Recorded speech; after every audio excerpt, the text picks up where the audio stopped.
আসসালামু আলাইকুম। আমি মোহাম্মদ আফজাল হোসেন। স্টোমা নিয়ে কাজ করি। স্টোমা ব্যাগ মানে পেটের ব্যাগ নিয়ে কাজ করি। আজকে ভিডিওটা বানাচ্ছি, একজন পেশেন্ট পাইলাম। ওনার হচ্ছে বাম সাইডে ব্যাগ করা। তো ওনার প্রবলেম হচ্ছে ওনার 5 দিনের বেশি ব্যাগ থাকে না। এখন আমার বিষয় হচ্ছে কেন থাকে না সেটা তাকে জিজ্ঞেস করলাম যে কি প্রবলেম। উনি বলল যে আমি তো আসলে জানি না, এটা ব্যাগ অন্য এক জায়গা থেকে হাসপাতাল থেকে মানে চেঞ্জ করে নেই। তো 5 দিনের বেশি ওনার সর্বোচ্চ একটা ব্যাগ ছিল নাকি 11 দিন। এর মধ্যে ওনার একটু ওই পাতলা পায়খানার মতো হয়।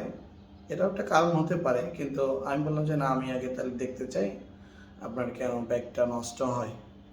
তারপরে আমি ওনার এই ব্যাগটা খুললাম। খোলার পরে দেখি না, আসলে ওনার ব্যাগ নষ্ট হওয়ার একটা কারণ আছে। যে কারণটা হলো যে ওনার স্টোমাটা, যেহেতু বাম সাইডে স্টোমা অনেক সময় উপরে ওঠে না, ফ্লাশ থাকে। তো ওনারটা আরেকটু প্রবলেম হচ্ছে স্কিনটা ওই ভিতরে একটু ঢুকে গেছে আর কি। স্টোমাটা একটু ডাউন আর কি এক সাইডে। তো এই কারণে ওখানে পানি জমে থাকার কারণে আপনার ওই ওয়েফারটা গলে নষ্ট হয়ে যায়। তো তারপরে সেটা আমি ভিডিও করলাম, এই ভিডিওটা আপনার সাথে শেয়ার করতেছি। ইনশাল্লাহ দেখবেন, আপনাদের কাজে লাগবে ইনশাল্লাহ। আসসালামু আলাইকুম। বাস ওকে। হ্যাঁ, যে কারণে ব্যাগ কম যাইতো সেটা হলো, দেখেন এই যে জায়গাটা গর্ত। এই ময়লাটা যে আসে, পায়খানা যে আসে, এসে এই জায়গাটা আগে জমে। এটা হলো পুকুরের মতো হয়েছে। পুকুরের মতো হওয়ার কারণে এই জায়গাটা জমার কারণে এই যে দেখেন, এই ব্যাগ, এই হলো এটা ওয়েফার, আর এইটা হলো ব্যাগ, আর এইটা হলো ডিওড্রাম। আচ্ছা, এখন আমরা পরে আসতেছি, ডিওড্রামটা পরে দেখাচ্ছি। এই ওয়েফারটা গলে যাওয়ার কারণটা হলো এই জায়গাটা, এটা তো সমান, তাই না? এটা নর্মালি থাকার কথা এরকম সমান জায়গায়, কিন্তু যখন এখানে দেয় তখন এটা কি পুকুরের মতো, ব্রিজের মতো থাকে।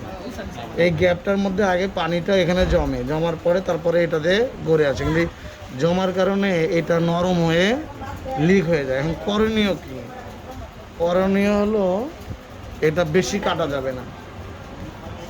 এটাকে আমার করতে হবে যে মার্জিন বরাবর এটাকে একটু লম্বা করে কাটতে হবে, গোল করে কাটা যাবে না।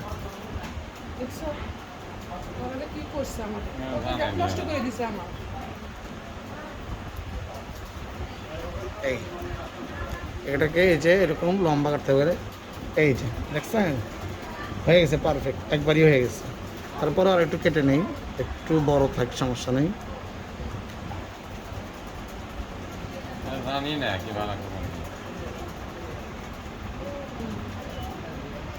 এটা আমার হয়ে গেছে।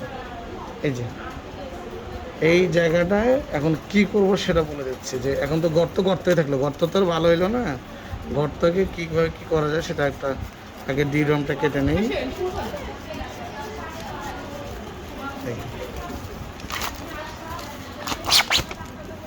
আচ্ছা, অনেকে আসলে জানে না এই ডিউড্রামটা কাটার নিয়ম, সঠিক নিয়ম। এই যে দেখেন, ডিউড্রামের এই যে একটা বাড়তি জায়গা আছে, এই যে উপর সাইড, অনেক করে কি এই দিক দিয়ে কেটে ফেলে, এই লম্বায় কেটে ফেলে না। সবসময় এটা কাটার নিয়ম হচ্ছে এই যে এটা উপর সাইড, তোলার জায়গাটা, এই তোলার যে সাইডটা, এটা সবসময় উপরে রাখতে হবে। এই সাইডটা টুকরা করতে হবে, এই সাইড থেকে 4 টুকরা। এই যে এখন আমি যে 1 টুকরা করলাম, এই 1 টুকরা করাতে দেখেন এই যে তোলার সুযোগ থাকলো আমার এখন। আর আমি যদি এই দিক দিয়ে কাটতাম তাহলে একটা হয়ে যেত, এগুলো তুলতে পারতাম না। এই জন্য কাটার নিয়ম হলো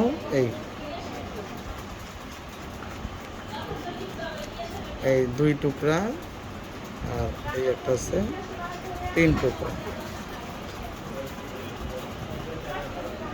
এই যে 3 টুকরা, 4 টুকরা হয়ে গেল টোটাল, শেষ।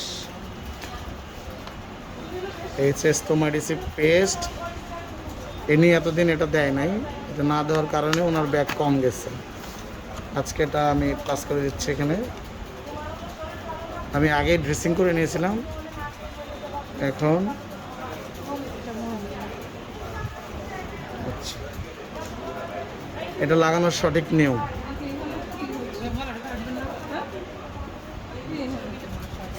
এটা হলো এইভাবে দিতে হবে। এখন আমি লম্বাই বসাই দিলাম, এই ঠিক আছে। এখন ভেতর থেকে একটু দিয়ে দেবো,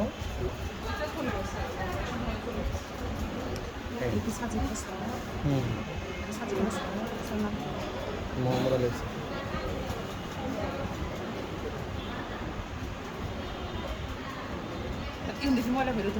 হ্যাঁ, এই যে কমপ্লিট। হ্যাঁ, গাম এমনি থাকবে। আচ্ছা, এবার হচ্ছে এই ইয়া লাগাবো, ডিউড্রাম।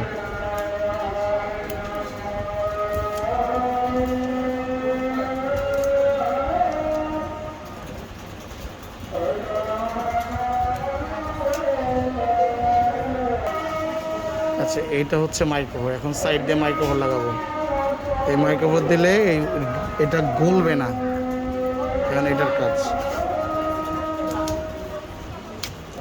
আচ্ছা, এবার এটা কমপ্লিট। হ্যাঁ, এই যে যে সমস্যাটা ওনার আছে, ওই সমস্যাটার সমাধান হয় নাই, ওটার সমাধান করার ব্যবস্থা। এখন আমার কাজ হচ্ছে এটা পুরো ফিটিং হয়ে গেছে, এটা এখন এটার নিয়ম হলো এইভাবে চাপ দিয়ে রাখা, কিন্তু এইটাই আসলে ওনার হয় না এক্স্যাক্টলি যেটা কাজ। ওটা ওনার বেল্ট পরা দরকার ছিল, কিন্তু উনি বেল্টের কথা কেউ বলছে আপনাকে? এই ব্যাগের যে একটা বেল্ট আছে কেউ বলছে? কইছে বেল্ট? বেল্ট বের করেন দেখি ওনার কাছে কোন বেল্টটা আছে, আমি জানি না পর্যন্ত।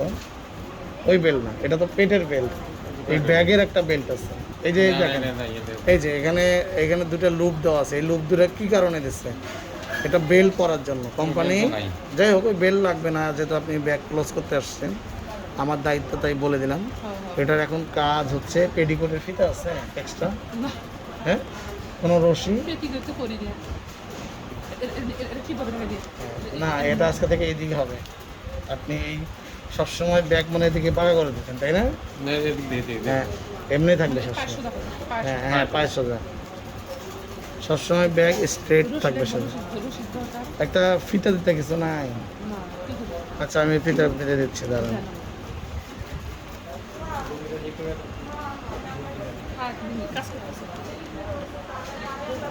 অত দূর পর্যন্ত যায় নাই। ওকে, কমপ্লিট। ক্লিপটা কোথায়? আমি একটা ভালো ক্লিপ দিচ্ছি আপনাকে। আচ্ছা শোনেন, এখন কথা হলো, আপনি যে প্রবলেমটা ফেস করতেন সেটা আপনি নিজেও জানতেন না, কারণ আপনি জানেন না, এটা আপনাকে কেউ বলেও নাই। স্টোমাটা এই জায়গায় গর্তর কারণে পানি জমে থাকতো, যার কারণে এটা আস্তে আস্তে গলে লিক হয়ে যেত। এখন কি করণীয়? করণীয় হচ্ছে যে এই যেভাবে ফিটিং করছি, ঠিক আছে, এখন এটাকে, এই গ্যাপটাকে পূরণ করার জন্য এটা এরকম চাপ দিয়ে ধরে থাকার নিয়ম।